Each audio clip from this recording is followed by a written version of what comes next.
Oh my goodness, what the hell just happened? Absolutely wild game. Cleveland gets off to this unbelievable start. Pittsburgh nearly comes back, can't quite seal the deal. So many unbelievable plays in this one.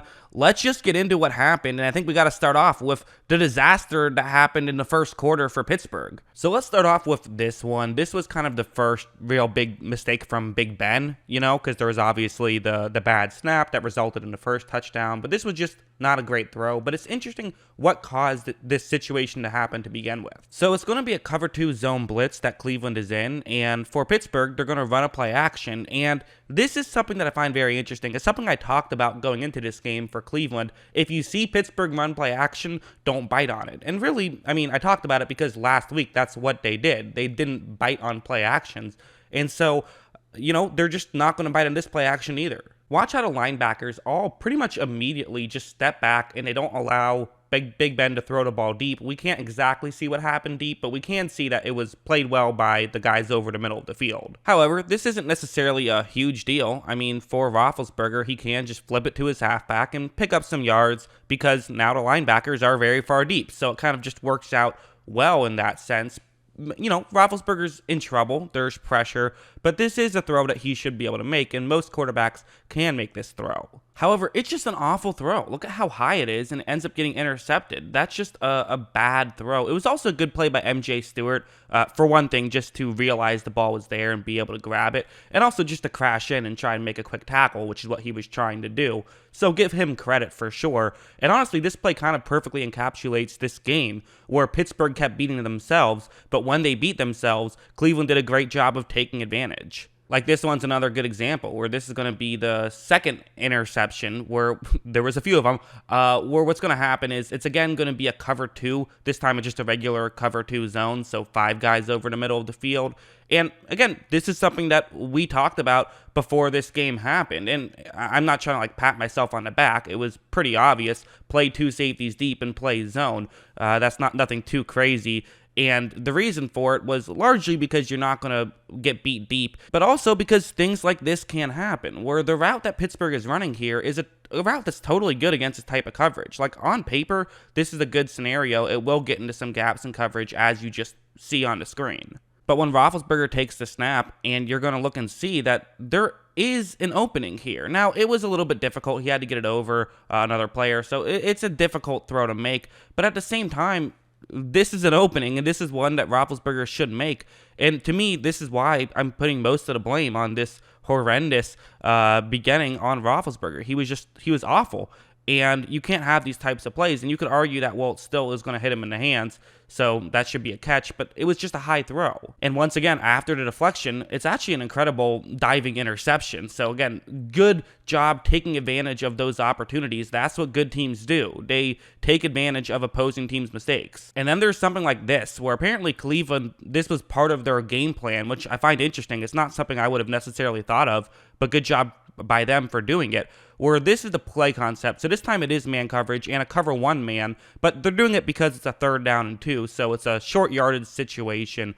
And for Pittsburgh, really the number 2 receiver on the top of the screen, so to Roethlisberger's right, the receiver who's closest to him, he's the guy who Roethlisberger wants to hit. It's a good route against his coverage, and the defensive back who's playing against him is playing pretty off here, so this is a route that probably will work. Watch, Big Ben takes the snap, and you see, again, there's an opening here, and this one's wide open. This is an easy first down if the ball gets past the line, but there's that if, where what Cleveland's game plan was, to some degree, was have guys get your hands up quickly because Roethlisberger throws the ball quickly, and so sometimes that's all you really can do, because if Roethlisberger is throwing the ball in 1 second, you're not going to get pressure, but you can at least make things difficult. This ball is going to get batted up and then intercepted.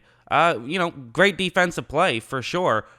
You could argue that it's lucky, and absolutely to some degree, luck plays a part. Of course it does. But at the same time, you create your own luck, and you put yourself in a position to succeed, and good things happen. And if you take advantage of those opportunities given to you, then good things happen, and they did all of those things. There's a lot we could talk about with the offense, but my favorite play was this one, where it's 7-0 at this point, so it's still very much a game. It's man coverage, 3rd down and 4, so just in terms of the situation, they might go for it if they don't get it because Stefanski does like to do that. Who really knows? But it's still obviously a very big play.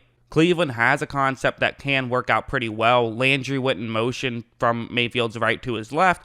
So now Mayfield knows it's man coverage, which he probably knew already anyways, but now he for sure knows it. And you're going to have a tight end run over the middle, and then Landry kind of follows him. But what's interesting about this play is that Minkah Fitzpatrick, who's currently on the line, he's dropping back into coverage. This is a cover one robber, essentially, where a safety is going to be covering the middle of the field.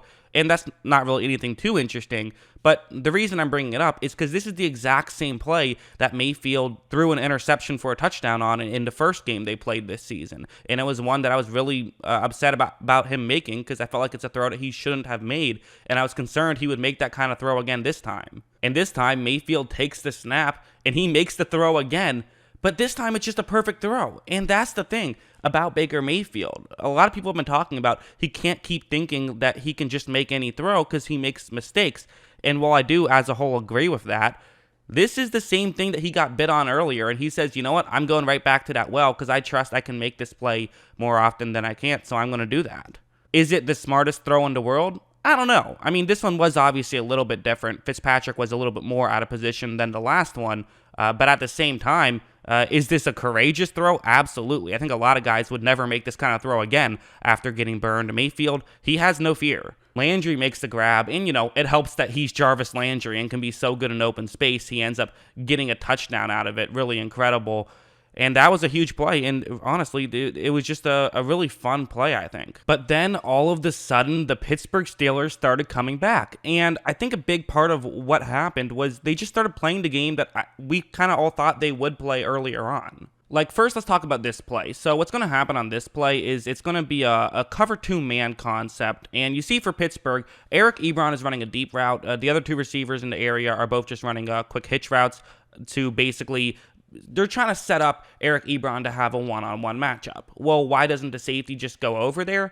Look where the safety is. The safety is currently lined up on the hash marks to that side of the field, so he's pretty close to the middle of the field. And Ebron running towards the sideline, he's pretty fast for a tight end, and he can definitely get there and basically create a one-on-one matchup, and that's what they want. They want to create one-on-one matchups, and it's these kind of things that I think we thought they were going to do going in. So Big Ben takes the snap. He's going to fire one. He was always going to throw it there. There was no chance of him throwing it somewhere else unless maybe Ebron fell down or something. But it also works out because you see Ebron is open. Not wide open, but he's open. This is going to take an accurate throw. But Big Ben, he was very mixedly accurate. He was inconsistent for sure, but he had a couple really good throws. This one was one of his best, where it's just a really accurate throw.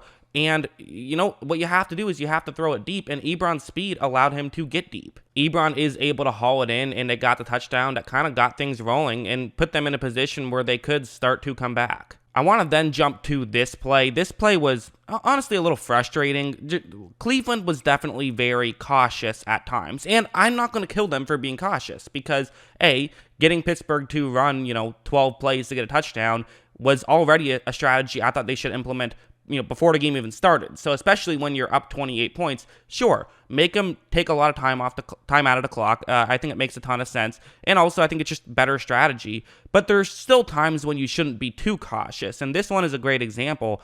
It's going to be quarters coverage, which I just don't understand in this moment.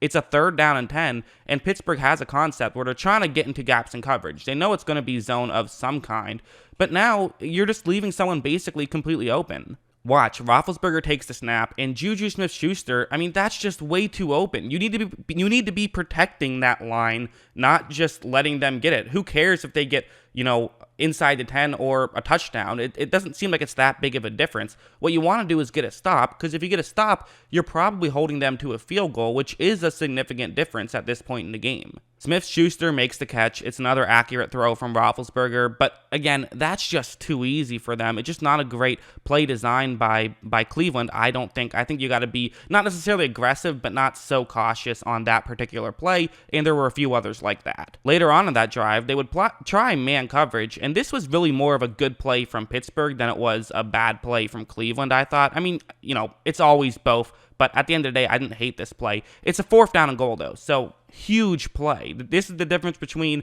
a 12-point game or, a 19-point game. So, huge play. This could decide the game at this point. We don't know. So, the play itself is man coverage, and you see that Juju Smith-Schuster's route is kind of good against this coverage. It's just going to take a bit. You're going to have to wait until after he gets past the middle of the field for him to get open. But once he gets there, he very well could be open. And so, the question is, will the offensive line be able to hold and allow Ben to make that throw?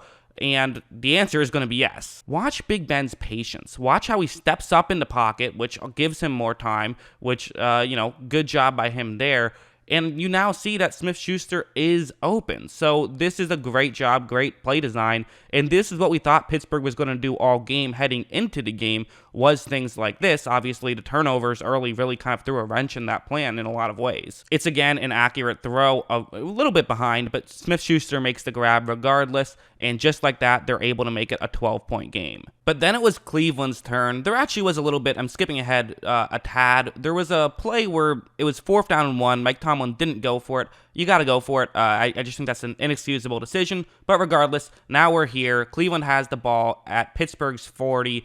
And what Pittsburgh had been doing a lot was blitzing a ton, which they do in the regular season. That's just something they do in general. But especially in the second half, they were just blitzing like every single play. They're going to blitz here as well. And Cleveland says, hey, let's run a screen right here, which is good or bad. It can result in disaster. It can result in something very good, especially against man coverage. But really, I mean, this is just it's a play that can absolutely work out as long as the big block, Chris Collinsworth talked about it. I'm kind of parroting him a little bit, but it's true.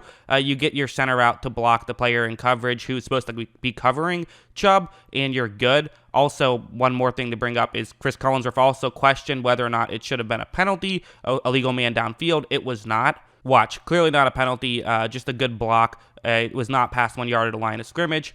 Good blocking there, so you're going to get some yards. But again, you make a tackle here and you're fine. It's, 3rd down and 4, 3rd down and 3. Not ideal, but totally fine, totally doable right here. But this is where Nick Chubb comes in, and there's a reason why he's one of, if not the best halfback in the game. He will get out of some certain situations that no other back in the league can get out of. He is going to run through it, get out of it, and just like that, just an incredible play from Chubb, an incredible play design, and good job by Baker, too, of making that throw. A lot of people think those things are easy, but we saw Big Ben screw it up earlier, so really just a good job by everybody all around. One of the key guys down the stretch was Jarvis Landry. He was borderline unstoppable, but there was kind of a reason for it. So this play, what happens is that this is after Pittsburgh scored a touchdown pretty quickly, but that was okay because Cleveland was able to burn a lot of clock. And this is the play I'm talking about where it's cover 2 zone right now, and Landry's running a route over the middle.